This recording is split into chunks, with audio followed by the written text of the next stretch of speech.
ప్రభువైన యేసుక్రీస్తు వారి శక్తి కలిగిన నామంలో కూడి వచ్చిన ప్రతి ఒక్కరికి నా ప్రత్యేకమైన వందనాలు చెల్లిస్తున్నాను. ఆయా ప్రదేశాల్లో నుంచి దేవుని యొక్క వాక్యం వీక్షిస్తున్న మీ అందరికీ నా శుభాహ్వానం. మనం శోధించబడడం అనేటువంటి విషయాన్ని గురించినటువంటి అనేక విషయాలు వింటూ వస్తున్నాం. శోధించబడడం అనేది పాపం కాదు. శోధించబడిన తరువాత శోధించబడుతున్న అంశాలపై నుంచి దైవికమైన విడుదలను బలాన్ని తెచ్చుకోవటానికి ప్రయత్నం చేయకుండా దాని కొరకు, అంటే ఆ బలహీనత కొరకు, ఆ శోధించబడుతున్న పాపం కొరకు తెలియకుండా కూడా చేసే ప్రార్థనలు సైతం మన భక్తిలో ఓ పెద్ద మోసం అనేటువంటి విషయంపై వివరణ వింటున్నాం.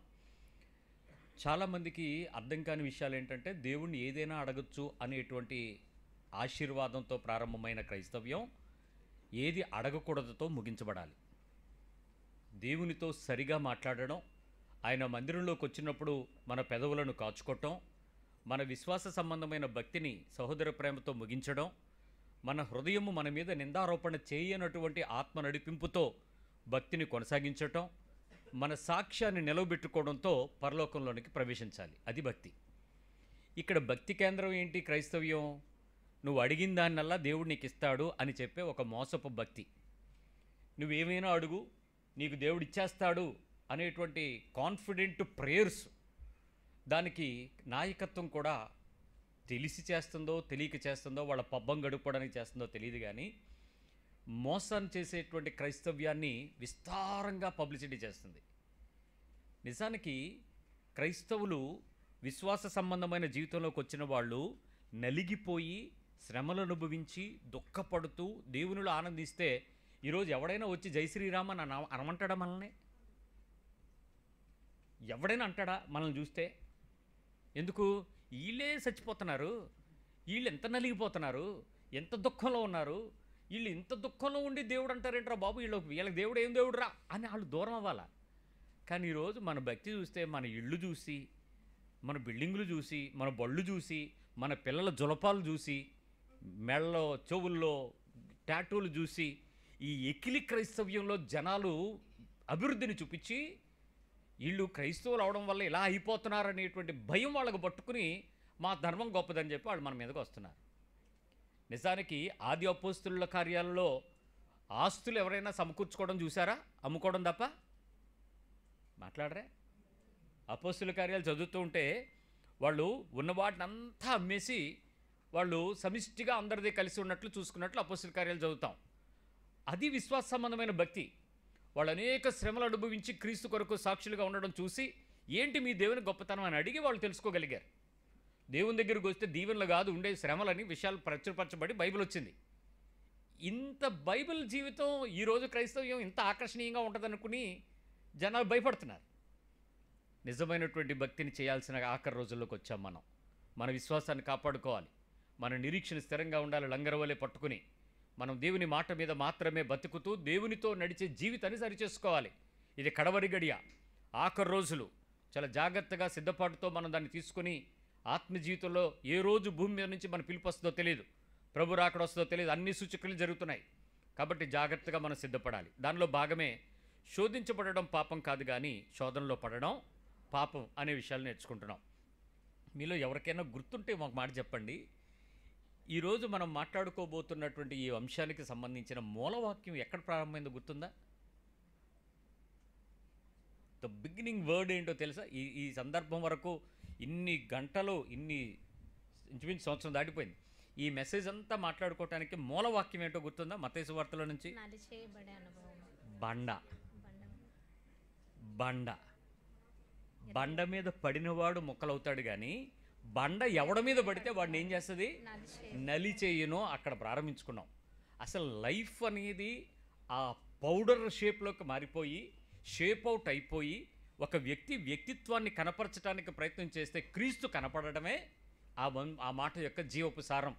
క్రీస్తు కనబడకుండా క్రైస్తవుడే కనబడుతున్నాడు అని అంటే మోసమే. ఎందుకంటే ఎండ్ టైమ్స్కి వచ్చేటప్పటికి మనలో నుంచి క్రైస్తవ్యం కనపడకూడదు, క్రీస్తు కనపడాలి. ఆ స్థాయికి మన ఆత్మీయత పెరుగుతుందో లేదో పరీక్షించుకోవాలి. చూద్దాం.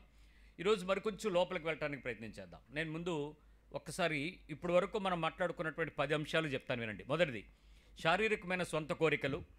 రెండోది సొంతంగా ప్రతీకారాన్ని కోరుకోవటం. 3 లోకాన్ని ప్రేమించటం. 4 అనుకరణ లేక ప్రేరేపణ. 5 దీవించలేక ప్రార్థించలేకపోవటం. 6 భయపడడం, ఊహించడం, చనిపోయే తలంపులు కలిగి ఉండడం. 7 అవకాశవాదం లేక దురాశలు. 8 తప్పులు లేక పొరపాట్లు. 9 అవినీతి, లంచం. 10 అడ్డదారులు, దీవెనలు. ఈ 10 దారుల్లో మనం శోధించబడి వాటి కొరకు ఏ రకమైనటువంటి ప్రార్థనా జీవితం కలిగి ఉన్నామని భక్తిలో పరాకాష్ఠగా మారిపోయి నువ్వు సేవకుడువైనా, నాయకుడువైనా, విశ్వాసి అయినా, అధికారివైనా, మరి ఏమైనా చెప్పుకో, బట్ నీ భక్తి నిన్ను మోసం చేస్తుంది, నీ సంఘం నిన్ను మోసం చేస్తుంది, నువ్వు దేవుడిని మోసం చేయాలని ప్రయత్నం చేస్తున్నావు. మోసపోకండి, దేవుడు వెక్కిరించబడ్డావు. ఇప్పుడు మరొక ముఖ్యమైనటువంటి విషయాలు చెప్పాలి ఈరోజు. ఈ 10 విషయాలు మీరు శోధించబడటం మీరు ఇతరుల్లో చూడగలుగుతారు. It reflects. అవతల వ్యక్తిని చూసినప్పుడు ఈడు నాలాగే ఉన్నాడురా, ఈమె నాలాగే ఉంది, మా ఇద్దరికి సేమ్ టు సేమ్ పించ్, పర్వాలేదు అనుకుని తెలిసిపోద్ది. ఇప్పుడు నేను చెప్పబోయే ఈ 5 బలహీనతలు మీ లైఫ్లో దాచుకోవటానికి ఏ రకమైనటువంటి ప్రయత్నం అయితే చేస్తారో, దాచుకోలేనటువంటి శోధనలు, వాటి కొరకు చేసే ప్రార్థనలు ఉంటాయి. ఇవి నువ్వు బయటకు వ్యక్తపరచడానికి అవ్వదు, అవతల వ్యక్తికి తెలీదు, కానీ నీ లోపల మాత్రం ప్రార్థన నడుస్తుంది. ఇంకా చెప్పాలంటే స్వీయ మోసం అని చెప్పచ్చు, సెల్ఫ్ డిసెప్షన్. ఈ సెల్ఫ్ డిసెప్షన్లో నిన్ను నువ్వు మోసం చేసుకుంటూ భక్తిని బాగా తీవ్రంగా చేస్తూ ఉంటాం. ఆ ప్రయత్నాలు 5 బలహీనతలు ఏంటో తెలుసా? మొట్టమొదటిది వ్యభిచారం, రెండవది గర్వం, మూడవది భావోద్వేగం, ఎమోషన్, నాలుగవది డబ్బు లేక ధనాపేక్ష, ధనం, ఆఖరిది అధికారాపేక్ష, అధికారం. ఈ 5 బలహీనతలు మళ్ళీ చెప్తున్నా: వ్యభిచారం, గర్వం, భావోద్వేగం, ధనము, అధికారం. ఈ 5 పాపాలు, ఈ 5 కోరికలు శోధించబడే సామాన్యమైన మానవుడి దగ్గర నుంచి ఉన్నతుడైన చెప్పబడినటువంటి ఎవరికైనా సరే శోధించబడతాడు. ఈ శోధించబడేటువంటి బలహీనతలలో తప్పించుకోవటానికి అడ్డదారులు ఉన్నా ప్రార్థనలో అడ్డదారులు ఎదుగుతాడు, దేవుని దగ్గరికి వచ్చి అడ్డదారులు ఎదుగుతాడు. ఈ 5 బలహీనతలో నువ్వు ఎంతకాలము జీవితంలో శరీరంతో ఉన్నంత వరకు నువ్వు ఏ పరిస్థితుల్లో ఉన్నా శోధించబడేటువంటి బలహీనతలే. వీటికి నువ్వు దాచుకుంటున్నాను లేకపోతే నేను గెలిచాను అనేటువంటి ఏ అబద్ధాలు చెప్పదు, ఇంక్లూడింగ్ ఎవ్రీవన్, నాతో సహా ప్రతి ఒక్కడు శోధించబడేటువంటి బలహీనమైన పరిస్థితులు ఇవి. దేవుని కృపతో తప్ప ఈ 5 గెలవలేం. ఈ 5టికి అడ్డదారులు ఎవరి దగ్గర వాడి ప్లానింగ్ ఉంటుందండి. మళ్ళీ చెప్తున్నాను, ఇక్కడ కూర్చున్న మీరు వాక్యం వింటున్న మీలో ఎవడి ప్లానింగ్ అడుగుంటుంది. బయటకు అందరూ భక్తి పరులే, ఆదివారం అయితే నెత్తి మీద ముసుగు, చేతిలో బైబిలు, మీరు బాగా పరిశుద్ధులు, కానీ మీ అంతరంగము ఉన్న దోపుందే, అజితేంద్రియత్వంతో శరీరాన్ని జయించలేక శరీరాన్ని బలహీనతలకు లోబరుచుకుంటూ భక్తి చేస్తూ ప్రార్థనలో గడుపుతూ ఏదో దేవుళ్ళలో ఉన్నామనుకునే నటన ఉందే, ఇది బయటికి రావాలి. ఈ మోసాన్ని కొంచెం వివరిస్తాను. ప్రభు అవకాశం ఇచ్చిన వరకు 5టిని కలిపి చెప్పడానికి ప్రయత్నం చేస్తాను, లేకపోతే కొంచెం వివరంగా వెళ్దాం. తప్పు అనేది మీకు తెలిస్తే మీ పిల్లలకు చెప్తారు, మీ జనరేషన్ని కాపాడుకుంటారు. ఈరోజు యూత్లో కూడా యాదృచ్ఛికంగా అక్కడ ఉన్నటువంటి ఆ సీరియల్లో అదే విషయం ఉంది. సో వాళ్ళకి కొన్ని ప్రాథమికమైన విషయాలు చెప్పడం జరిగింది. యవ్వనకాలపు శోధన, ఎలాంటి లైంగిక అపవిత్రత, జారత్వము, కలలు, ఇలాంటి బలహీనతలతో శరీరం జారుగుతుంది. ఆ జారత్వం అని దేవుడు ఎందుకు అనుకుంటాడు, ఎందుకు మనిషిని నిర్ణయించాడు అనేటువంటి విషయం చెప్పాల్సి వచ్చింది. ఈరోజు ఈ 10 విషయాలు శోధనలో ఆత్మీయంగా సమాజంలో చలామణి అవ్వడానికి ఉపయోగపడతాయి. మొదటి 10. ఈ లాస్ట్లో చెప్పబడుతున్న ఈ 5 విషయాలు కూడా నువ్వు శోధించబడుతూ కూడా భూమి మీద తీర్పు తెచ్చుకుంటావు. మొదట 10కి నీకు రెమెడీ ఉంది, నీకు తెలిసిపోతే దాన్ని బయటకు వస్తావు.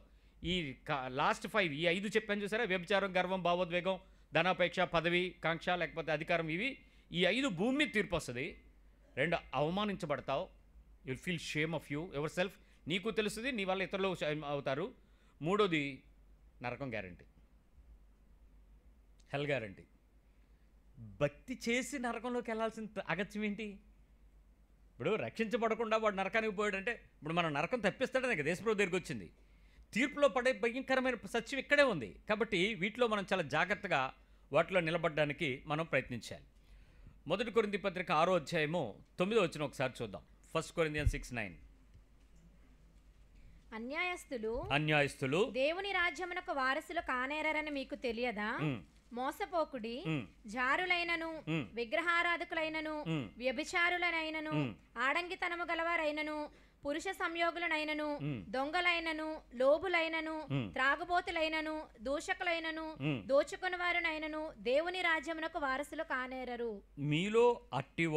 మీలో కొందరు అట్టివారై యుంటిరి గాని ప్రభువైన యేసుక్రీస్తు నామమునను ఉమ్, మన దేవుని ఆత్మయందును ఉమ్. మీరు కడుగబడి పరిశుద్ధపరచబడిన వారై నీతిమంతులుగా తీర్చబడితిరి. అందరూ తీర్చబడ్డారా, కొందరే తీర్చబడ్డారా? కొందరు అట్టివారు. మీలో కొందరు అట్టివారై ఉన్నారని చెప్పాడా లేదు ఈ పత్రికలో? ఇప్పుడు నేను మిమ్మల్ని అంటే మీకు ఏమైనా కోపం వస్తుందా? మీలో కొందరు అట్టివారై ఉన్నారని నేను అనలేనా? అనకూడదా మనం? లేరా మీలో? అందరూ ఈ వాక్యాన్ని దాటేశారా? కొరింథీ పత్రికలో ఉండి పాపం మేము గెలిచేసాం, మేము హోలీ అని గెలుస్తారా? ఏది యేసుప్రభు తిరిగి లేచిన పొద్దున పూట యేసు రోజు అరుస్తారు కదా జనాలు, వాళ్ళందరూ మీకు కూర్చోబెట్టి మీరందరూ దీన్ని గెలిచారా అని అడిగితే ఏం చెప్తారు? యేసుప్రభు తిరిగి లేచాడనే విషయం ఇక్కడ ఉంది, ఆయన రక్తంలో కడగబడ్డామని ఉంది. మరి వీళ్ళు గెంతులకి దానికి తగ్గ సాక్ష్యం ఉందా? మరి ఏం చెప్పాలి? ఇదే చెప్పాలి. నీ ఇంటికి గృహానికి క్రీస్తే అధిపతి అని చెప్పి క్రిస్మస్కి హ్యాపీ క్రిస్మస్ అని నువ్వు ఫోన్ చేసి ఈ గ్రీటింగ్లకి కారణం క్రీస్తే, కానీ నీ లోపల క్రీస్తేడి. దేవుడు గాడ్ బ్లెస్ యూ అని చెప్తే ఆ గాడ్ బ్లెస్ చేయడానికి కావాల్సిన నీలో ఉండాల్సిన ఆ డిగ్రీ ఏది? అది ఉంటే కదా బ్లెస్సింగ్. ఆలోచించండి. ఈ ఇక్కడ చాలా బలహీనతలు రాశాడు. ఇలాంటివి చాలా ఉన్నాయని ఈ పత్రికలోనే కాదు, ఇలాంటి అంశాలు చాలా చోట్ల రాయబడి ఉన్నాయి. ఇలాంటి విషయాలపై ఒక క్రైస్తవుడు వెలుగు కలిగిన జీవితంలో జీవించి చీకటిని గెలవకపోతే, పాపమును గెలవకపోతే, హృదయాన్ని పరిశుద్ధతలకు నడిపించుకోకపోతే, శరీరాన్ని పరిశుద్ధమైన దేవుని యొక్క యాగముగా అప్పగించడానికి సిద్ధపడకపోతే నీ భక్తి ప్రయోజనం కాదు, నిష్ప్రయోజనం అవుతుంది.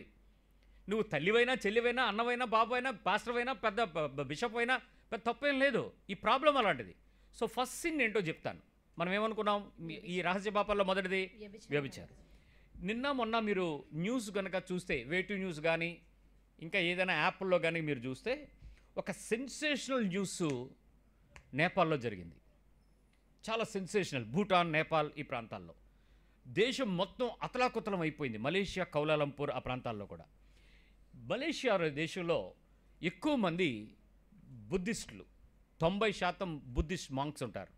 అంటే బౌద్ధములో శరీరాలను సంపూర్ణంగా త్యాగం చేసుకొని వివాహ సంబంధాలకు దూరంగా ఉంటూ కుటుంబంలో నుంచి ఖచ్చితంగా ఒక వ్యక్తి లేక ఇద్దరు వ్యక్తులు లేక నలుగురు వ్యక్తులు సమర్పించుకొని ఆ పిల్లల్ని బుద్ధిస్ట్ మాంకులుగా, బౌద్ధ సాధువులుగా వారిని అప్పగిస్తారు. వాడు ఇంచుమించుగా ఎల్కేజీ స్థానంలో నుంచి వాడు స్కూల్కి వెళ్ళడం, ఇంకా బుద్ధుల చేత నడిపించబడేటువంటి బౌద్ధ ఆరామాలకు వెళ్ళిపోతారు. అక్కడ వాళ్ళకి కఠోరమైన క్రమశిక్షణ ఉంటుంది. పిల్లలు శరీరానికి సగం మంచులో ఒక వస్త్రాన్ని మాత్రమే పై వస్త్రంగా వేసుకొని యుద్ధ విద్యలు, జంతువులను మచ్చిక చేసుకోవడం, పులులు పెంచుతారు వాళ్ళు, పులుల్ని సైతం, ఏనుగులను సైతం వాళ్ళు ఏం చెప్తాయి వింటాయి, పిల్లల్లాగా వింటాయి.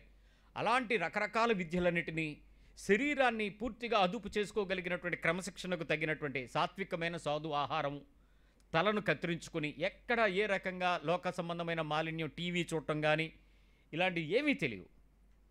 ఈ మధ్య అలాంటి పరిస్థితుల్లో పెరిగిపోయి మఠాన్ని నడిపిస్తున్నటువంటి నాయకులైనటువంటి వ్యక్తి, ఒక స్త్రీ 16 మందిని లోబర్చుకుంది.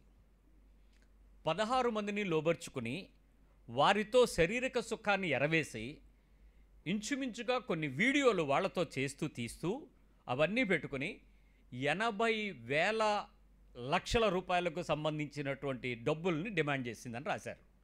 అంటే ఈమెతో వ్యభిచరిస్తున్న వారు ఎవరనుకుంటున్నారు? మాంక్స్ కాదు, ఆరామాలను నడిపిస్తున్నటువంటి అధికారులైనటువంటి పెద్ద బుద్ధులు, ప్రముఖులు. అసలు అవన్నీ వాళ్ళ కంట్రోల్లో ఉంటాయి. వాళ్ళు కనుసైగ చేస్తే మనుషులు చంపేయగలరాళ్ళు. అలాంటి గొప్పవారు, అలాంటి పెద్దవారు, అంటే మఠాధిపతులు, అలాంటి వారిని కంట్రోల్ చేసింది ఆవిడ. అయితే ప్రధానమైన ఎవరైతే ఉంటాడో అతనిని కంప్లీట్గా కంట్రోల్ చేసుకుని ఆమె తన శరీరాన్ని ఇచ్చి లోబరుచుకుని ఈ వీడియోలు తీయటం ఇంకేవో చేసి అతన్ని డబ్బులు డిమాండ్ చేసింది. అతడు ఏం చేశాడంటే, అంతవరకు బాగానే ఉండి ఇది ఎప్పటి నుంచి జరుగుతుందో తెలియదు ఈ లోగుట్టు వ్యవహారం. ఆల్ ఆఫ్ ద సడన్ ఆ డబ్బుల్ని తను ఇవ్వలేక మఠాన్ని విడిచిపెట్టి నేను సాధుత్వాన్ని నుంచి విడుదల పొందుతున్నాను, నన్ను మీరు వెతకద్దు అని చెప్పి ఒక ఉత్తరం రాసి అటు వెళ్ళిపోయాడు. ఆ మఠాధికారి వెళ్ళిపోయాడు. వెళ్ళిపోయిన కొద్ది రోజులకి ఎక్కడికి వెళ్ళిపోతాడు మా గురువుగారు? అయితే దేవుడి దగ్గరికి వెళ్ళిపోవాలా, ఏదో జరిగిపోవాలా. అలాంటిది మనిషి వదిలేసి వెళ్ళిపోవడం ఏంటి అని చెప్పి గూఢాచారి వర్గం వెనకాతల వాళ్ళలోనే ఉంటారు. ఈ మాంగ్స్లోనే అన్ని రకాలు ఉంటాయి. వాళ్ళలో విద్యా గురువులు ఉంటారు, ఆత్మీయ గురువులు ఉంటారు, రకరకాల పద్ధతులు. వాళ్ళు మనల్ని వెనకాతల ట్రేస్ చేశారు. దొరికిపోయాడు, దేశం దాటి వెళ్ళాడు, దొరికిపోయాడు. ఏంద్రా బాబు ఎందుకు పారిపోయావు, ఏంటి సంగతి అంటే ఆ అమ్మాయి డబ్బులు డిమాండ్ చేస్తున్నా. అమ్మాయి ఎవరంటే ఇప్పుడు వెలుగులోకి వచ్చిన చరిత్ర. చిన్నప్పుడు పుట్టిన తర్వాత వాడు పెరిగిన తర్వాత వాడి శరీరానికి సుఖం అంటే తెలియకుండా పెంచబడిన శరీరం యవ్వన కాలపు వయసులోకి వచ్చి సుమారు 48 ఇయర్స్ మధ్యలో ఉన్నటువంటి ఆ శరీరం ఇప్పుడు లైంగిక పాపంలోకి ఎందుకు ఎంటర్ అయిందంటారు? ఆ భక్తురాలుకు దయ్యెందుకు పట్టాడంటారు? ఏం జరిగి ఉండొచ్చు? అంటే అతని బ్రహ్మచర్య వ్రతానికి భంగం కలగడానికి కారణం ఏమై ఉండొచ్చు? ఆలోచిస్తున్నారా? వాడు చిన్నప్పటి నుంచి వాడు దాని మీద మంచి యోగ విద్యలు నేర్చుకుంటాడు, బౌద్ధ విద్యలు వాడు అభ్యసిస్తాడు, పర్ఫెక్ట్గా ఉంటాడే. కానీ ఆ పాపంలో పట్టడానికి కారణం ఏమై ఉండొచ్చు అంటారు? అతని శరీరం అతని మాట వినక, అతని మనస్సును అతను అదుపు చేసుకోగలిగిన శక్తి సామర్థ్యాలు ఉన్నప్పటికీ మరొక బలహీనమైన పరిస్థితులకు, ఆ జారత్వపుకు లేక వ్యభిచారానికి అతని శరీరం ఏమైంది? లొంగింది. పాపం జరిగింది, తప్పు జరిగింది. సమాజానికి తల ఎత్తుకోలేక అతడు ఉన్నటువంటి ఆ ప్రతిష్ట కలిగించిన సంఘానికి అగౌరవం తేలేక అతడు పారిపోయినా తను దొరికిపోయాడు. ఎప్పుడైతే ఈ బలహీనత మనిషి శరీరం మీద పని జరిగిందో ఆ మనిషి తల ఎత్తుకోవటానికి అవమానం ఫీల్ అయ్యాడు. వాడు బుద్ధుడు పక్కకు పెట్టండి. క్రైస్తవులు ఇలాంటి పరిస్థితుల్లో లేరంటారా? క్రైస్తవుల హృదయాలు ఇలాంటి పాపమునకు లోబడలేదని మీరు చెప్పగలరా? పరిశుద్ధ గ్రంథంలో మీరు వెతికి చూస్తే మొదటి పాపముగాను ఆఖరుగా వచ్చేటువంటి మత్తు కలిగించు మత్తు అంటే ఆ వ్యభిచారపు మత్తు దాహంతో ప్రజలందరూ ఓలలాగుతారు అని చెప్పి ఆ ఆఖరి దినాలలో వచ్చేటువంటి ఒక హెచ్చరికగా ఆ చెరపట్టబడే స్థాయికి తీసుకొచ్చే ఒక స్త్రీకి బానిసవుతుంది సంఘం అని రాశాడు ప్రకటన గ్రంథంలో. అంటే ఈ వ్యభిచారపు మత్తు కలిగినట్టు దాహం కలిగించినటువంటి బలహీనత ఏ స్థితిలోనైనా శరీరం మీదకు నడుస్తుంది. కాబట్టి ఈ బలహీనతను ఎట్లాంటి పరిస్థితుల్లో దైవికమైన విషయాలపై విజయం పొందుకోవాలి అనేది మనం తెలియకుండానే దాన్ని ఓడిపోతూ ప్రార్థనలు భక్తి చేసేస్తూ ఉంటారు. ఒక్కొక్క శోధన గెలవరు, శోధన గెలవడానికి ఉపయోగపడదు, దేవుణ్ణి ఉపయోగించుకోరు, ఆత్మ సహాయం, వాక్య సహాయం, సహవాస సహాయం ఇవేమి ఉండవు. కానీ శోధించబడుతూ మోసం చేసుకునే భక్తిలో ప్రార్థనా జీవితం గడుపుతూ బయటకు వేషధారులాగా గడపడం దేవుడికి తెలియదంటారా? మనల్ని చూసి ఆలోచించండి ఏ స్థితిలో ఉందో.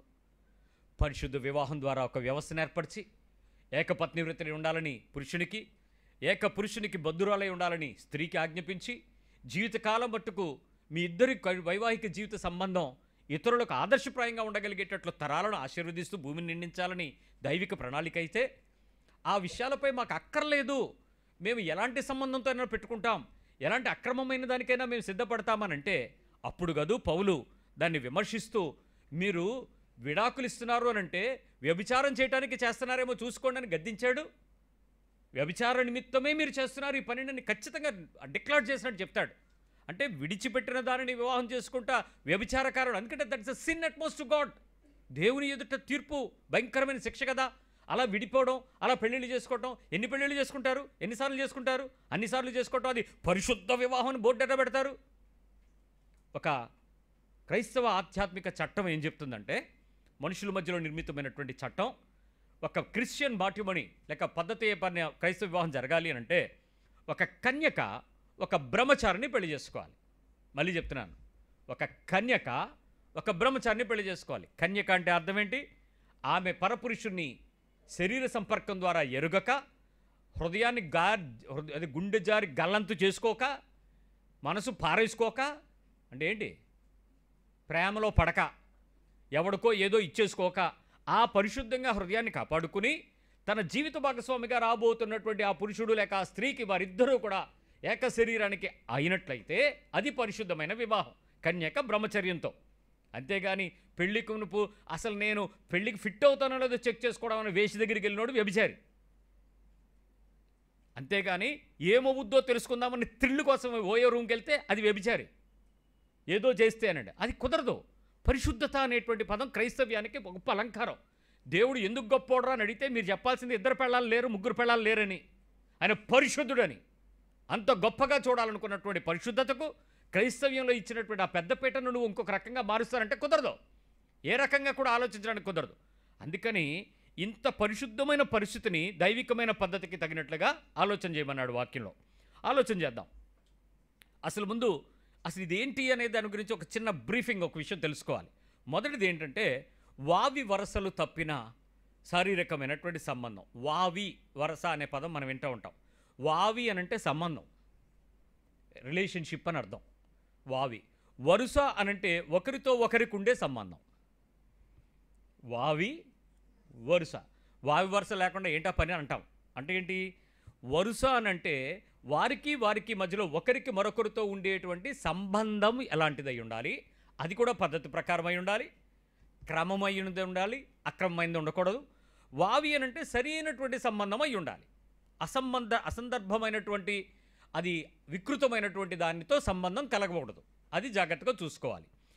ఈ వావి వరుసలు శరీర సంబంధమైనటువంటి పరిస్థితులలో ఒకే కుటుంబంలో జరిగే అతి చవకైన, సులువైన, త్వరగా చేయగలిగిన పాపము వావి వరుసల మధ్యలో పాపం. ఒకవేళ మీ కుటుంబాల్లో తెలిసి జరుగుతూ ఉన్నప్పుడు చాలామంది ఏం చేస్తారు? దాన్ని చెప్తారా చెప్పరా? సైలెంట్గా మూసుకుంటారు, మౌనంగా దాన్ని అంగీకరిస్తారు, యాక్సెప్ట్ చేస్తారు సమాజం. భర్త చనిపోయాడు కదా, పోన్లే మరి ఏం చేస్తామమ్మా, భార్య చనిపోయి ఎన్ని రోజులు అయిపోయింది, మరి ఒంటరిగా ఉంటాడు మగవాడు, మరి ఏం చేస్తాం, కానీ మా వదినేనండి, కానీ ఏం చెప్పుకుంటాం అంటే ఏం జరుగుతుంది ఇక్కడ? శారీరకమైనటువంటి ఆ సంబంధం సమాజం ఒప్పుకుంటున్నా, కుటుంబం ఒప్పుకుంటున్నా, దైవికమైన నీతిని తప్పుతున్నావు అనే విషయం నీ హృదయానికి తెలియాలి. రెండో విషయం, వివాహేతర వ్యక్తులతో, అంటే వివాహం సంబంధం జరిగిన తరువాత అవుట్ ఆఫ్ మ్యారేజ్ నువ్వు ఇది చేస్తే పాపం. అవుట్ ఆఫ్ మ్యారేజ్ అంటే నీ భర్తతో నీవు, నీ భార్యతో నువ్వు కాక అవుట్ ఆఫ్ మ్యారేజ్ లైన్స్లో అలయన్స్ ఎక్కడైనా ఏర్పడినట్లయితే ఇది కూడా దైవికంగా అపరాధం అని చూడాలి. అంటే ఒక పురుషుడు ఒక భార్యతో పరిశుద్ధమైన వివాహం ద్వారా ఐక్యపరచబడిన తర్వాత, ఒకవేళ పరిశుద్ధమైన వివాహం కాకుండా పోలీస్ స్టేషన్ వివాహం అయినా కూడా, ఒకవేళ బజారు సంబంధం అయినప్పటికీ కూడా 4 తన్ని రాఖీ కట్టేటప్పుడు అవుతుంది కదా, 14వ తారీఖు, అదే వ్యాలంటైన్స్ డే రోజు కొంతమంది వచ్చి బజరంగ బలి అని చెప్పేసాడు, చేత మెడలు తాళి కట్టించినా, ఇంకే రకంగా కూడా నువ్వు ఎత్తుకుపోయినా, అది ఎత్తుకుపోయినా, మీరు ఎత్తుకోని ఏమీ అవ్వదులే అనుకుంటే కడుపు వచ్చిన తర్వాత పెళ్ళైనా, ఏది జరిగినా ఒకసారి ఒక వివాహ వ్యవస్థలోకి వెళ్ళిన తరువాత ఏ పరిస్థితుల్లోనూ out of boundaries of marriage you are not suppose to commit any adultery.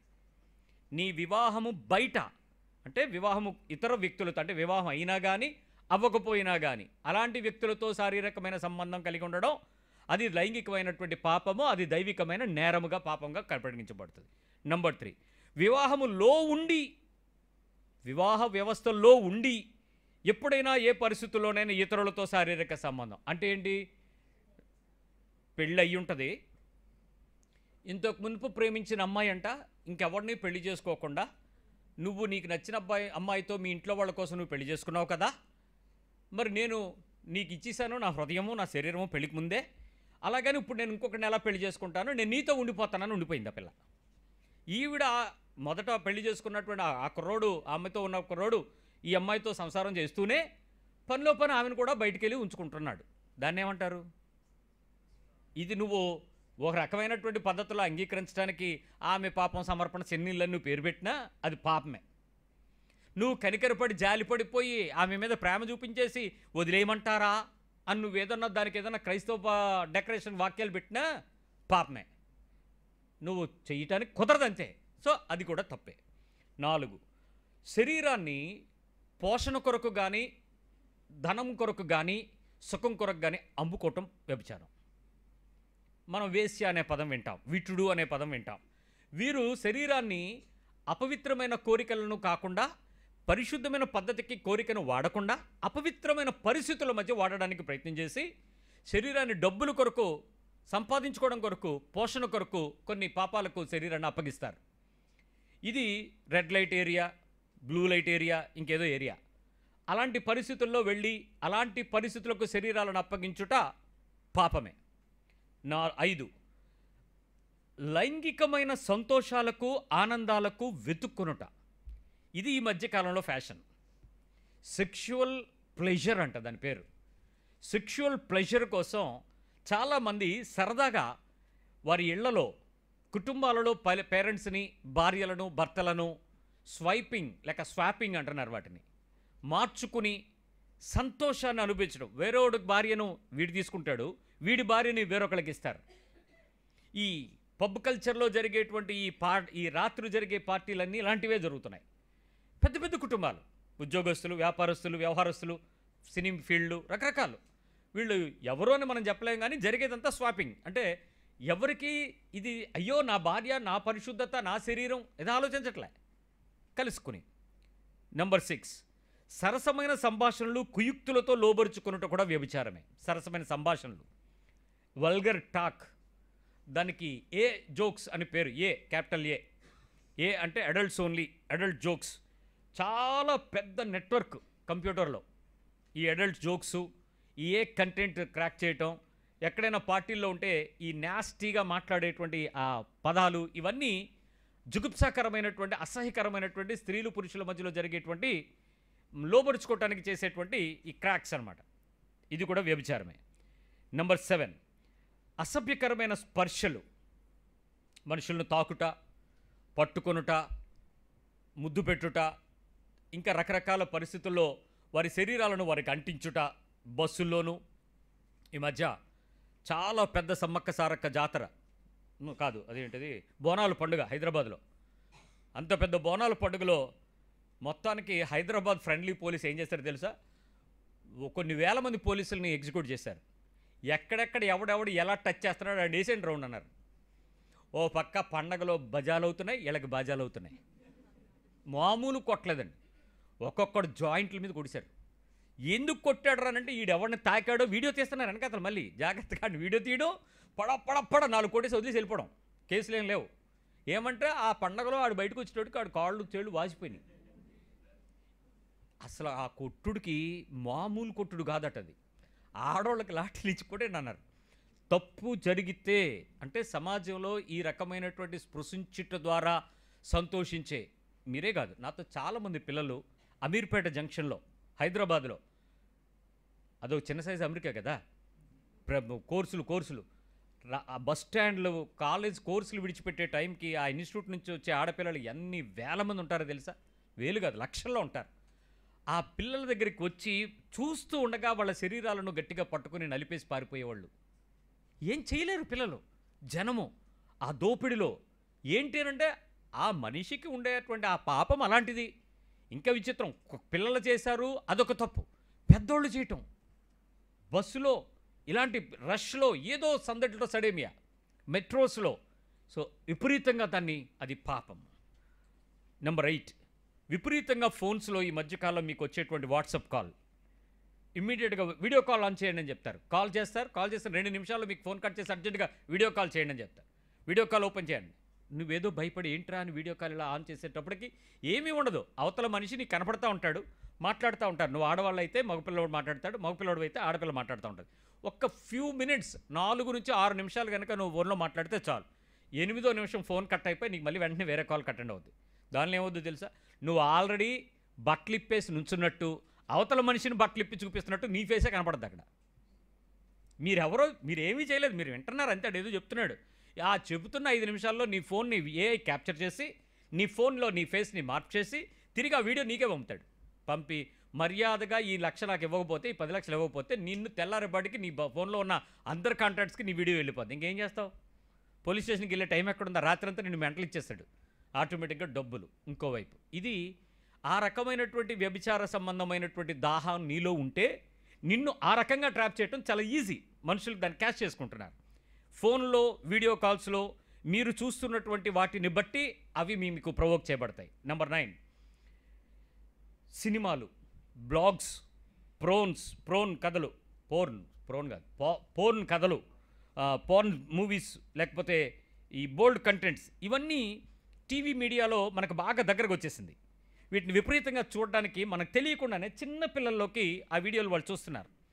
ఆ రకరకాల యానిమేషన్స్లో సైతం ఆ సెక్షువల్ అబ్యూజ్డ్ ఇష్యూస్ని వాళ్ళు ప్రవేశపెడుతున్నారు. తెలియకుండానే మనం వాటిని చూస్తూ వాటిని ప్రొవోక్ చేస్తున్నాం.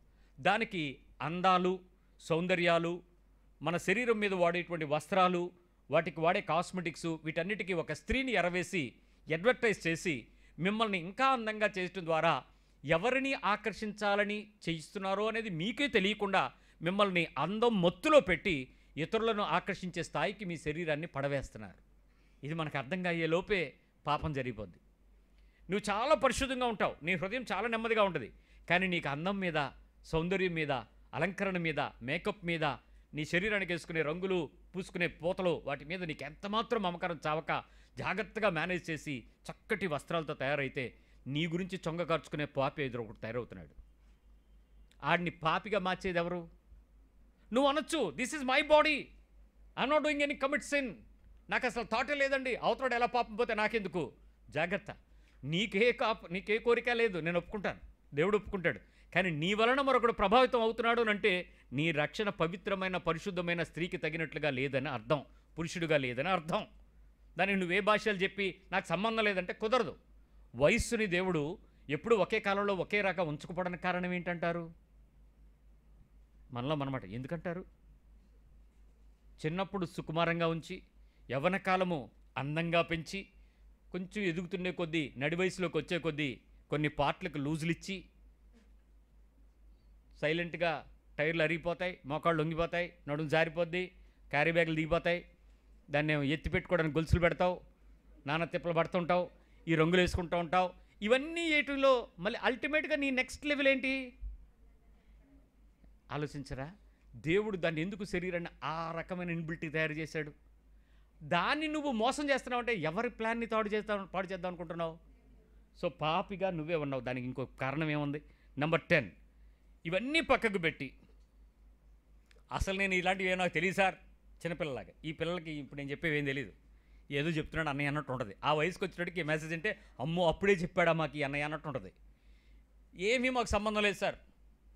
మీ పక్కోడు ముఖం చూడండి సార్, బాగా చూసుకున్నారు అందరూ. వాళ్ళు ఊహలో ఏమైనా పాపం చేస్తున్నారంటారా? ఇప్పుడు మీరు చూసిన పక్కోళ్ళు వాళ్ళు మైండ్లో ఏమైనా పాపం చేస్తున్నారంటారా? అందరూ ఒకటే సాక్ష్యం ఏంటి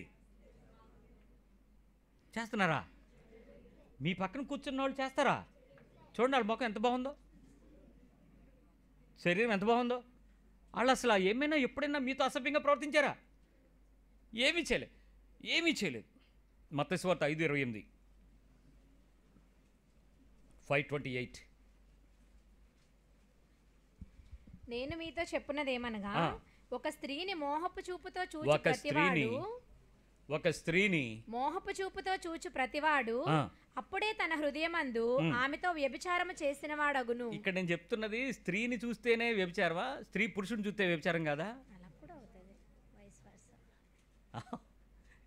రెండు is equal to vice versa, ఇటు నుంచి అటు, అటు నుంచి ఇటును. ఇప్పుడు ఆలోచించండి, మీరు కూర్చున్నటువంటి పురుషులు మీరు ఎప్పుడూ కూడా బయటికి, ఇప్పుడు నేను చూస్తున్న నా కళ్ళ ముందు ఉన్నాడు ఎవడో పాపని నేను అనుకోవట్లే.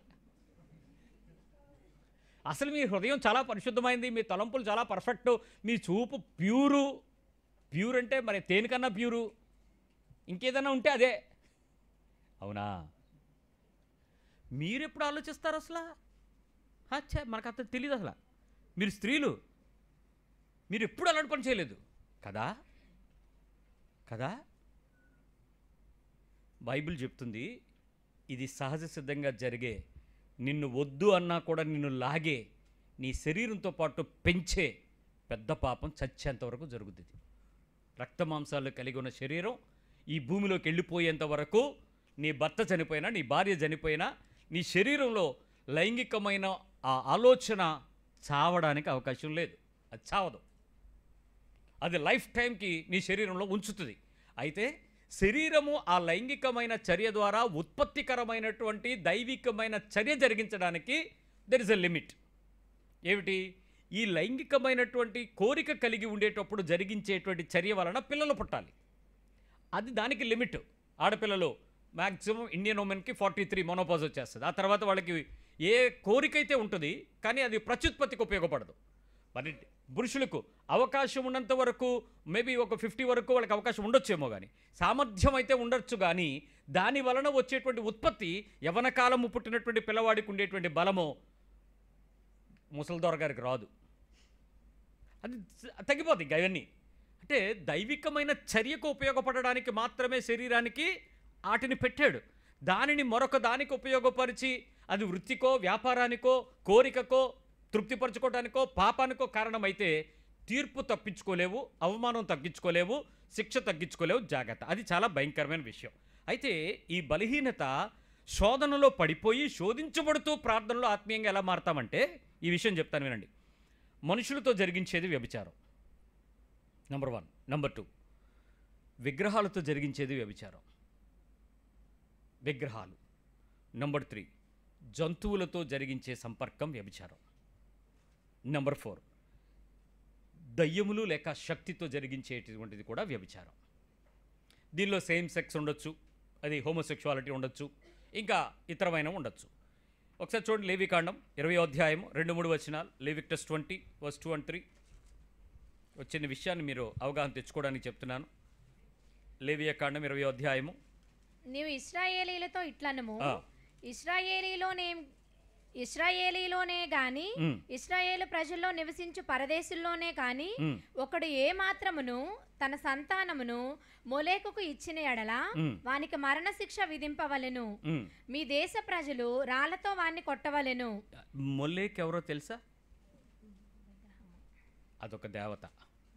ఆ రోజుల్లో మొలేకుకు అగ్ని దాటించుట, మనుషులను బలియిచ్చుట, ఆ దేవత పేరుట శారీరకమైన సంపర్కానికి శరీరాలను అప్పగించుకునుట జరిగేది.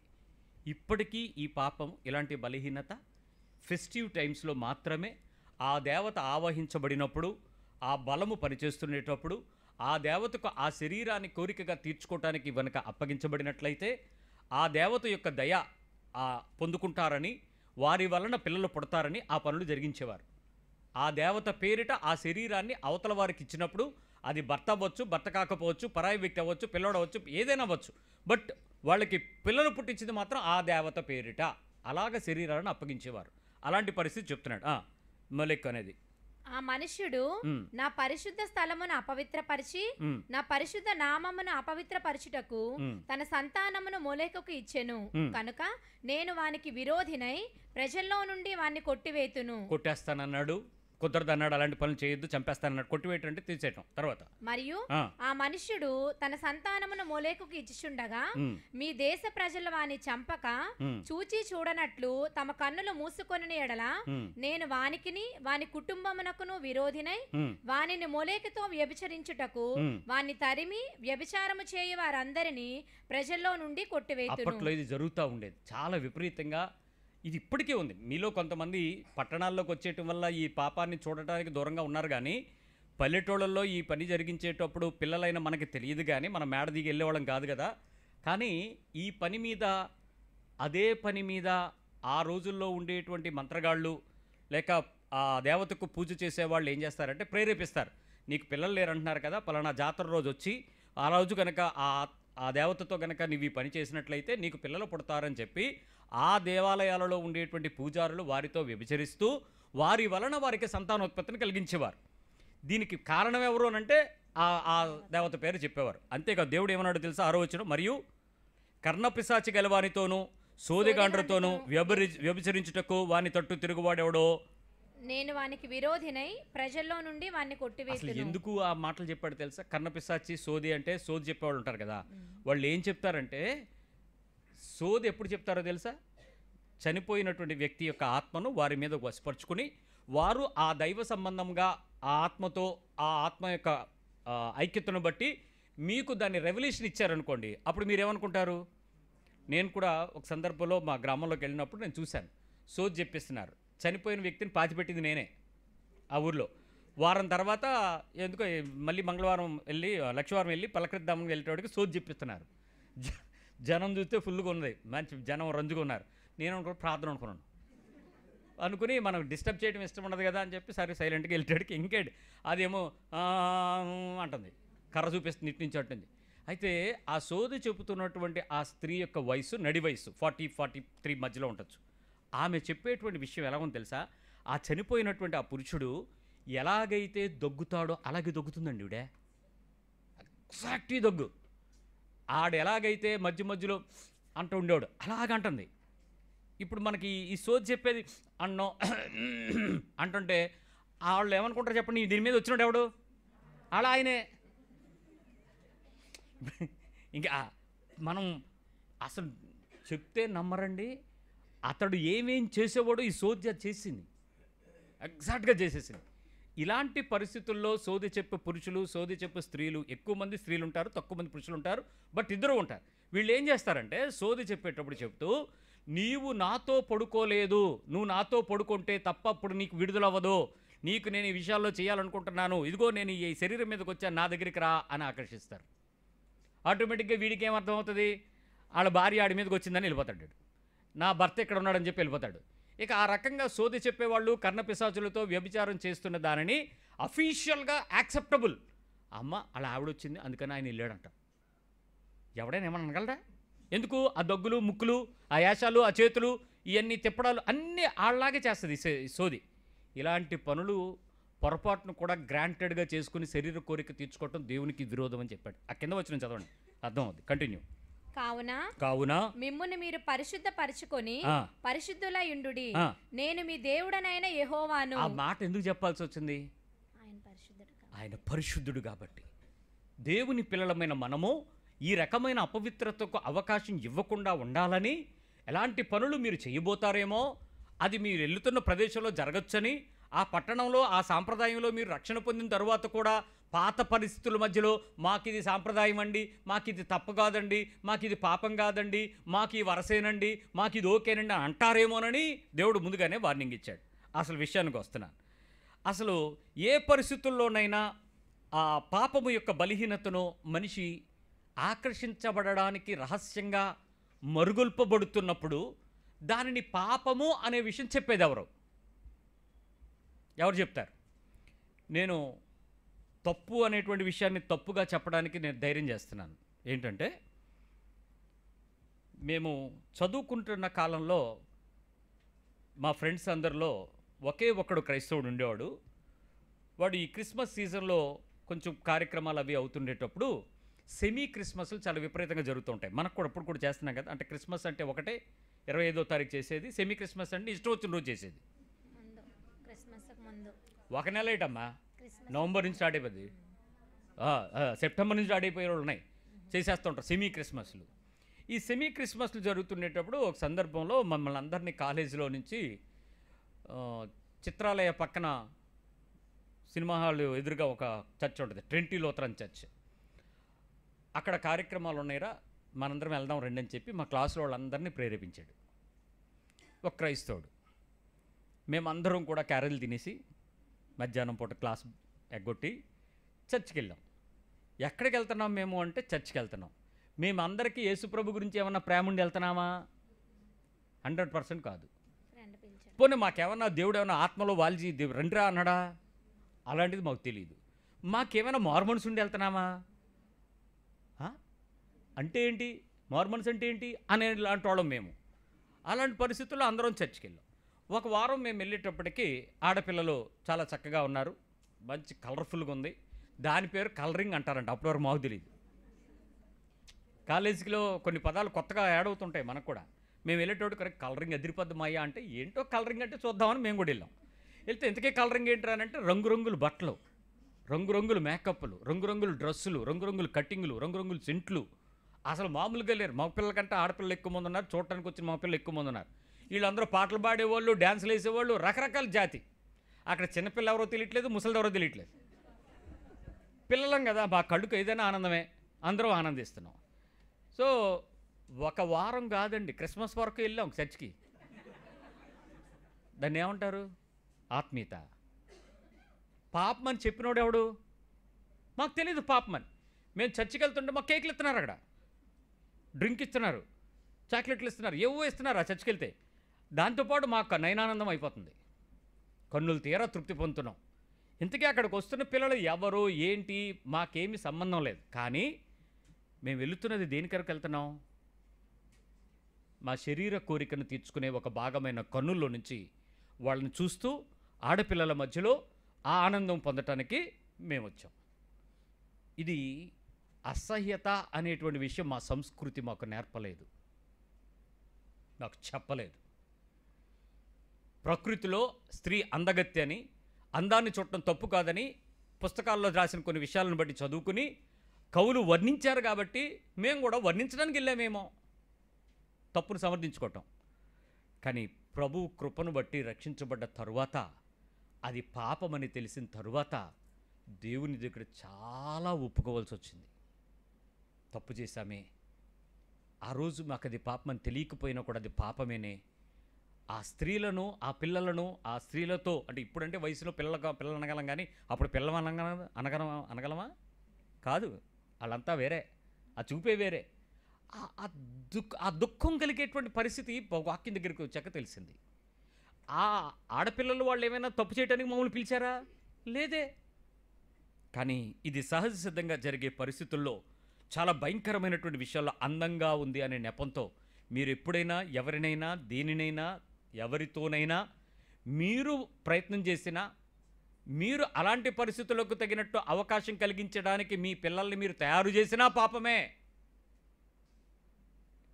ఉన్నదానికి ఎక్స్ట్రాగా ఇచ్చి వాళ్ళని ఇలా ఉంటే బాగుంటుంది అని అంటే అది సినిమాలో పొట్టపోషణ కోసం వేసుకునే వేషాలు. మీకేం పని, మనకేం పని అవసరం?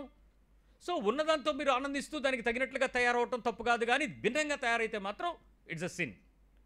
2, ఈ పాపము యొక్క తీవ్రత ఎంత విషయాలపై ఉంటుంది అనేది నీకు ఐడియా రావాలంటే ఈ విషయం చెప్తాను వినండి. 1 కొరింథీ పత్రిక 6వ అధ్యాయంకి రండి. 1 Corinthians 6 15 నుంచి 20 వచనాలను ఒకసారి చదువుదాం త్వరగా. మీ దేహములు, ఒక్క నిమిషం తీయండి అన్న అందరూ.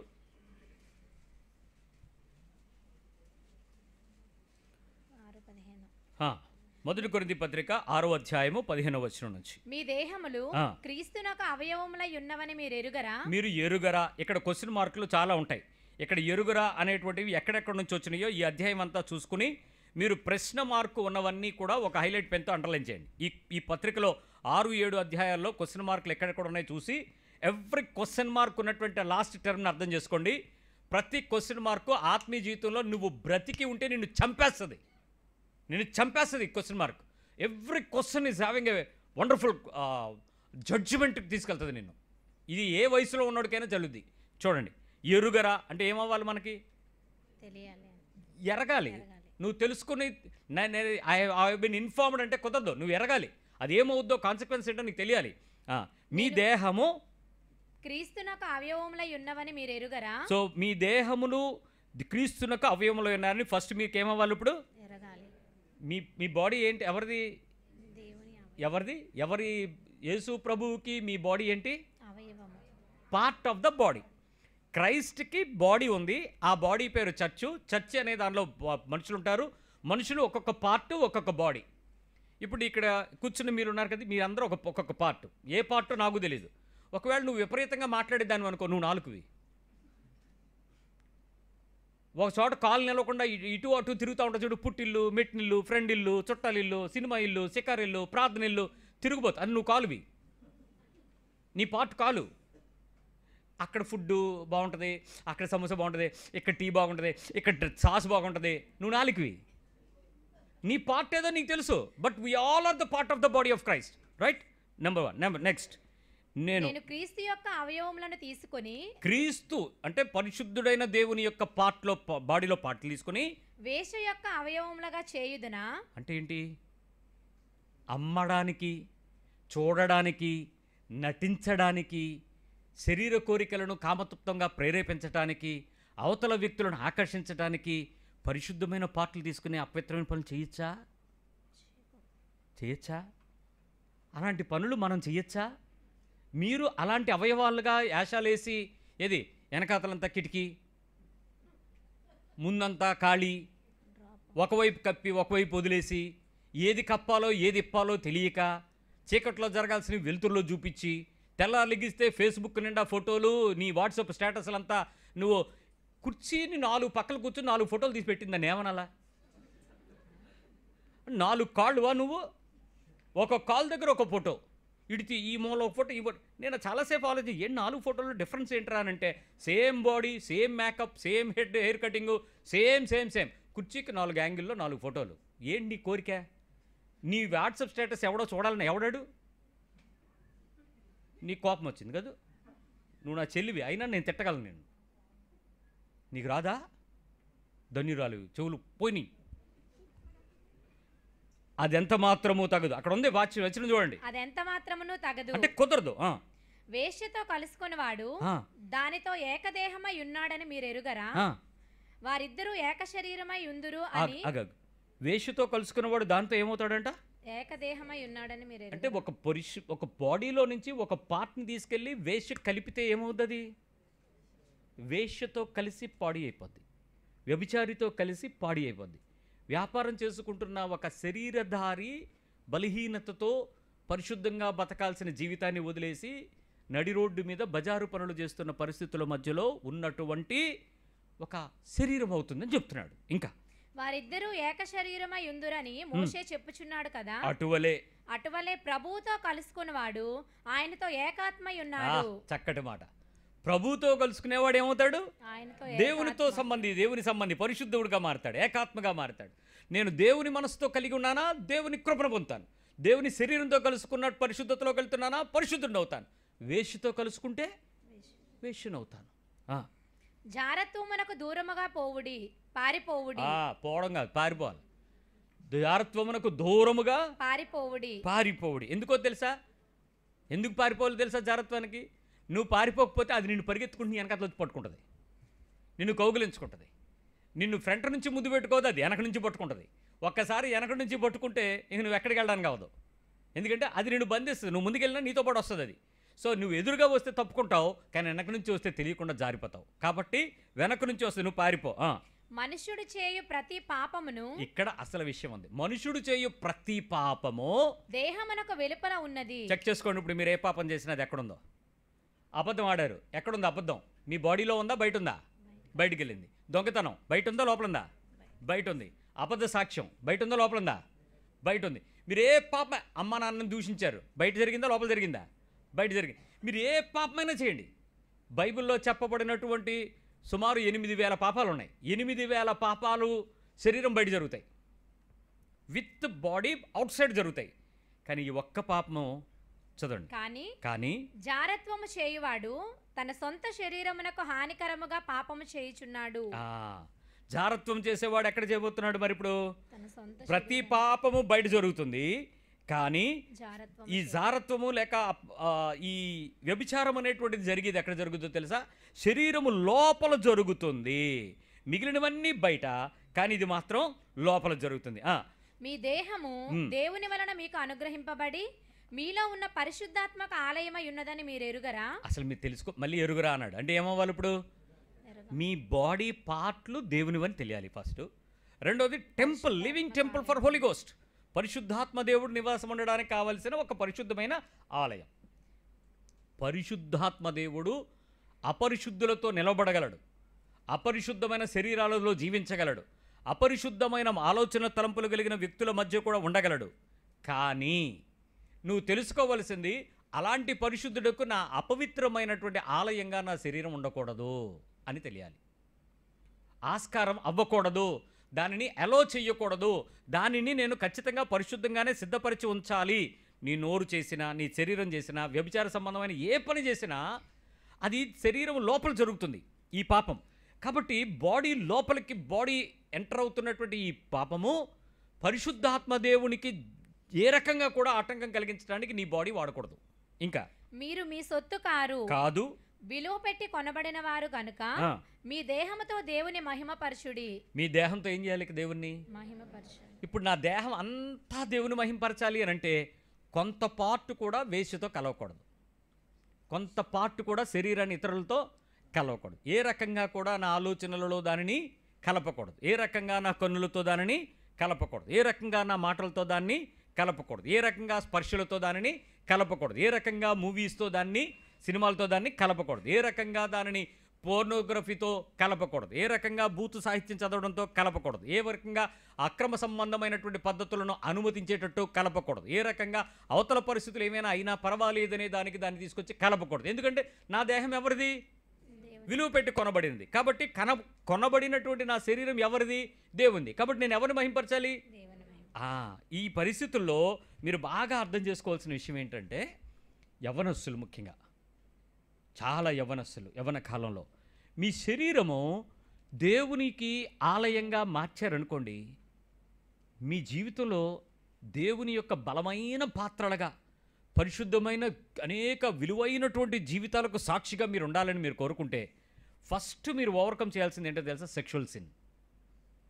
శారీరకంగా హృదయాన్ని కానీ, శరీరాన్ని కానీ, చూపులను కానీ, మాటలను కానీ, స్పర్శను కానీ, ఈ 5 రకాల బలహీనతలని గనక మీరు లైంగికమైన అపవిత్రతకు గనక అప్పగించుకోకుండా మీరు పరిశుద్ధంగా కాపాడుకోగలిగితే, ప్రభువు మిమ్మల్ని బలమైన సాధనంగా వాడుకోవడానికి ఉత్తమమైనటువంటి సాధనంగా వాడుకోగలడు. ఫస్ట్ డిజైర్ ఈజ్ సెక్షువల్ సిన్ని మీరు దూరంగా ఉంచుకోవాలి. యవన కాలంలో మీ పరిశుద్ధతను కాపాడుకోవటానికి ఈ విషయంలో మీరు ఏ రకమైనటువంటి శోధనైనా రావచ్చు. అక్కడ అమ్మాయే మిమ్మల్ని ప్రొవోక్ చేయొచ్చు. మీరు ఫోన్లో మీరు చూడగానే స్క్రీన్ షాట్లో టక్కన అది ఓపెన్ అయిపోయి అమ్మాయి బట్టలు లేకుండా మీ ముందు కనపడవచ్చు. మీ కంప్యూటర్ మీద మీకు తెలియకుండానే అవి వచ్చేస్తూ ఉండొచ్చు. ఏదో నొక్కారు, దానికి బదులు ఏదేదో ఓపెన్ అయిపోవచ్చు. మెనీ టైమ్స్ మీ బాడీని అపవిత్రతలోకి నడిపించడానికే ప్రపంచం ప్రయత్నం చేస్తుంది. నేను ఒకసారి నాకు తెలియకుండా సిస్టమ్ మీద అది ఓపెన్ అయిపోతుంటే నాకు భయం వేసింది. ఏంటి నాకు భయం అనంటే, ఇది నేను ఏమీ చేయకుండా ఇది నా దగ్గరికి ఎందుకు వచ్చింది, ఇది ఎందుకు ఓపెన్ అవుతుంది, ఈ బొమ్మ ఏంటి, ఈ సగం ఉన్న బట్టలు వేసుకున్న బొమ్మ ఏంటి. నేను వెంటనే నా ఒక బ్రదర్ని పిలిచాను, అతను కంప్యూటర్ ఎక్స్పర్ట్. అతను పిలిచి, నేను ఏమీ నొక్కలేదు సార్, ఇది ఎందుకు వచ్చింది అన్నాడు. అప్పుడు ఆయన ఏం చెప్పాడు తెలుసా? మీరు ఏమీ నొక్కకుండా మాల్వేర్ దీనిలో నుంచి మీ దగ్గరికి రావడమే ఈ కంప్యూటర్లో ఉండే, ఇంటర్నెట్లో ఉండే మాయాజాలం అన్నాడు. బాబాయ్ మరి అలాగైతే ఎలాగండి అన్న అంటే, మరి తప్పదు బ్రదర్ అన్నాడు. ఈ రోజుకి ఆ బలహీనతను నేను గెలవలేక కాదు, కానీ ఓడిపోవడం దేవుని సన్నిధిలో ఇష్టం లేక కంప్యూటర్తో నేను చాలా తక్కువ గడుపుతాను. అసలు ఆ సిస్టమ్ మీదకి వెళ్ళి నేను కంప్యూటర్ మీద నేను చేసేటువంటి ఆ ప్రాజెక్ట్ ఏదైనా ఉంటే ఆ పవర్ పాయింట్ ప్రజెంటేషన్కి తప్ప ఏ రకమైన సైట్ని కెలకను, దాన్ని ముట్టుకోను అసలు. ఎందుకు? అతను నాకు చెప్పాడు, నా నాయకుడు చెప్పాడు, అన్నా నువ్వేం చేయక్కర్లే, నువ్వు మామూలుగా చూస్తూ పొరపాటున ఏదైనా బొమ్మ వస్తుందని దాని వైపు నువ్వు 5 నిమిషాలు ఉంచితే కంప్యూటర్ ఇట్ సెల్ఫ్ దాన్ని రికార్డ్ చేసి నీకు అలాంటి చెత్త పంపిస్తూనే ఉంటాడు. అది మాల్వేర్ దానిలో ఫిక్స్ అయిపోతుంది. యూ కెనాట్ స్టాప్ ఇట్ అన్నాడు. ఇంకా నాకు వద్దు బాబు ఈ పని, దీన్ని వాడితే దీనికే వాడతాను తప్ప ఇంక దేనికే వాడను. అంత జాగ్రత్తగా దాన్ని కంట్రోల్ చేయటం మొదలుపెట్టాను. గెలవలేవా అనంటే, ఏమో నాది శరీరమే, ఇది దేవుని దేవాలయం, దీన్ని అపవిత్రకు అప్పగిస్తే పాపంలో పడడానికి ఎప్పుడైనా స్కోప్ ఉంది. సో తరమబడతాం. అవకాశాన్ని గెలవడానికి మార్గాలను ముయ్యకపోతే ఎలా కదా? పాము రాకుండా ఉండాలి అంటే కిటికీలు మాత్రమే వేస్తే సరిపోదు, తలుపులు మాత్రమే వేస్తే సరిపోదు, ఈ పైన వెంటిలేటర్లు మాత్రమే వేస్తే సరిపోదు, నీళ్లు పోయే గొట్టానికి కూడా గుడ్డబెట్టాలి. ఇంట్లో నుంచి నీళ్లు బయటకు పోయే గొట్టం ఎంత ఉంటుంది? చాలా చిన్నది ఉంటుంది. కిటికీలు తలుపులు మూసేసి వెంటిలేటర్లు మూసేసి ఇంకేం రాదు పాము అంటే ఆ కన్నంలోంచి రాగలదా? జాగ్రత్త, రంధ్రం ఎంతదైనా ఓడను ముంచుద్ది. పిన్నీసు కన్నం చాలు మొత్తం కింద పడిపోయిన ఓడని. నీ జీవితంలో ఇలాంటి బలహీనతకు ఎప్పటికీ అవకాశం ఇవ్వకుండా ఉండగలిగేటట్లు నీ పవిత్రమైన విషయాలకి యవ్వనస్తులు మీరు రెడీ అయితే మీ జీవితం చాలా బలమంగా పాత్రగా వాడబడుతుంది. నెంబర్ 1. నెంబర్ 2, వైవాహిక జీవితం అయినటువంటి భార్యాభర్తలు వివాహ సంబంధ కుటుంబపు జీవితంలోకి, గృహస్థ జీవితంలోకి అడుగుపెట్టిన తర్వాత మీరు గనక ఈ రకమైనటువంటి అసభ్యకరమైన, అసహ్యకరమైన పాపంలోనికి గనక మీరు పరిశుద్ధపరచుకున్నట్లయితే మిమ్మల్ని దేవుడు మంచి తరానికి నాయకులుగా తయారు చేస్తాడు. The best generation will come out of your own blood. మీ రక్తంలో నుంచి విలువైన నాణ్యమైన పిల్లల సంతానం వస్తుంది. విలువైన నాణ్యమైన సంతానం వస్తుంది. ఏ రకమైన బలహీనతలో నుంచి రాదు. పవిత్రమైన, పరిశుద్ధమైన జనంగా మంచి జనరేషన్ మీ బాడీ నుంచి తయారు చేస్తాడు దేవుడు. కాబట్టి మీరు దాన్ని కాపాడుకోండి. జాగ్రత్త. ఏ పరిస్థితుల్లోనైనా పశ్చాత్తాపముగా ఉండి దేవుని సన్నిధిలో మీ హృదయాన్ని నిష్కల్మషంగా దేవుని సన్నిధిలో కాపాడుకోవాలి. బైబిల్ చెప్పుద్ది, మీ పానుపు ఎలా ఉండాలంట అంటే ఏంటో తెలుసా? మంచం మీద తెల్లబట్టలు వేసుకోమని కాదు. ఒక ఆవిడ చెప్పింది, తెల్ల పరుపు మీద తెల్ల గుడ్డేస్తానండి అని. ఎందుకమ్మానంటే పానుపు నిష్కలంగా ఉండండి. ఓ తెలుపులో లేదురా తల్లి, నీ మైండ్లో తెల్లగా ఉండాలా. అంటే నిష్కలంకమైన ఆలోచన నీ మనస్సుకి నిర్మలంగా ఉండడం. ఎక్కడా కూడా పురుషునికి, స్త్రీకి, పిల్లలుగా మనము యవనస్తులుగా ఏ శరీరమైనా మంచము దగ్గరికి వెళ్ళేటప్పటికల్లా ఏ రకంగా కూడా అపవిత్రమైనటువంటి స్థితికి థాట్కి ప్రవోక్ అవ్వకుండా మీ భార్యాభర్తల ఇరువురి సంబంధము పరిశుద్ధంగా ఉండాలన్నది కోరుకున్నాడు. కాబట్టి ఈ విషయం నేను మీతో పాపముగా ఎందుకు పరిగణించాలని ఈ విషయం వివరంగా చెప్పానంటే, బలహీనత ఎలాంటిది అన్నది మీకు మీ లోపలే ఉందా లేదా? ఇది ఉంది. ఇందాక నేను అన్నాను పక్కన చూడండి అంటే చూశారు. వాళ్ళ మైండ్లో పాపం ఉందంటే మీరు లేదన్నారు. రేపు దేవుడు ఏమన్నా స్క్రీనింగ్ వేసేయడానికి ఏమవుద్ది? ఇక్కడ ఏదైనా ఒక లైటింగ్ వేసి లైంగిక పాపం ఉన్న వాళ్ళందరికీ కలర్ మారద్దు అన్నారు అనుకోండి, గొడుగులు వేసారు మీరు ఆ లైటింగ్ మీ మీద పడకుండా కదా. తెలియకుండా మనకి వద్దన్న పాపం అది, కాబట్టి తప్పించుకోలేవు. కానీ దీనికి ప్రార్థన ఏం చేస్తున్నావు? బయటికి భక్తిపరుల్లో కనపడే ఆశలు వేసేస్తున్నావా? దానికి లేకుండా ఉండాలని ప్రయత్నం చేస్తున్నావా? పెట్టినవాడు దేవుడేనరా. అది ఇచ్చినవాడు, మీ హృదయంలో కోరికను, శరీరంపై ఆ బలమును పెట్టినవాడు దేవుడే. కాబట్టి దాన్ని ఎందుకు మీరు దాని కంట్రోల్లో ఉంచమని చెప్తున్నాడు. దాని విచ్చలవిడితనానికి, బలహీనతకు అవకాశం ఇవ్వద్దు అంటున్నాడు. తప్పు చేయడానికి, వేరొక పరిస్థితికి కనపడదు, తెలియదు, ఏమీ అవ్వదు అనేటువంటి విచ్చలవిడితనానికి అవకాశం ఇవ్వద్దు అంటున్నాడు.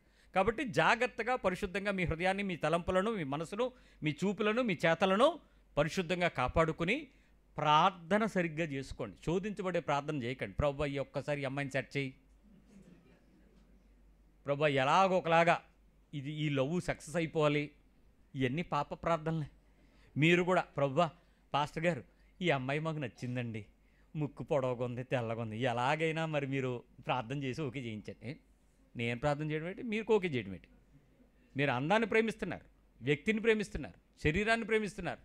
ఆమె వ్యక్తిత్వాన్ని ప్రేమించడం మానేసి మీరు అందాన్ని చూస్తున్నారంటే దానికి నేను ఎందుకు ప్రార్థన చేయాలి? ఇలాంటి శోధనలు చాలా చక్కగా మన కన్నులతో మనం ఎంపిక చేసేసుకోవడం, సెలక్షన్లు చేసేసుకోవడం, ఆ తర్వాత ప్రార్థనలు చేసేసుకోవడం, ఆ తర్వాత పెళ్లి కూడా చేయించేసుకోవడం, దానికి పరిశుద్ధ వివాహం పేరు పెట్టేయడం. జాగ్రత్త, మోసపోకండి, దేవుడు వెక్కిరించబడడు. ఇలాంటి శోధన, దాచుకోలేని శోధన, బయట కనపడరు కానీ ప్రార్థన మానరు, సంఘంలో ఉంటారు, ముసుగులో ఉంటారు, భక్తిలో కనపడతారు, దేవుని తీర్పులో కూడా కనపడతారు. బయటపడాలంటే ఒకటే మార్గం, ఆయన రక్తమాంసాల దగ్గరకు వచ్చి ఆ యోగ్యుడైన ఆ పరిశుద్ధ శరీరాన్ని తాకి నన్ను మార్చు, నా అంతరంగాన్ని మార్చు, నా హృదయంలో పరిశుద్ధమైన ప్రవర్తనకు సిద్ధపరచని దేవుని సన్నిధిలో మాట్లాడదాం. ప్రార్థన చేద్దాం.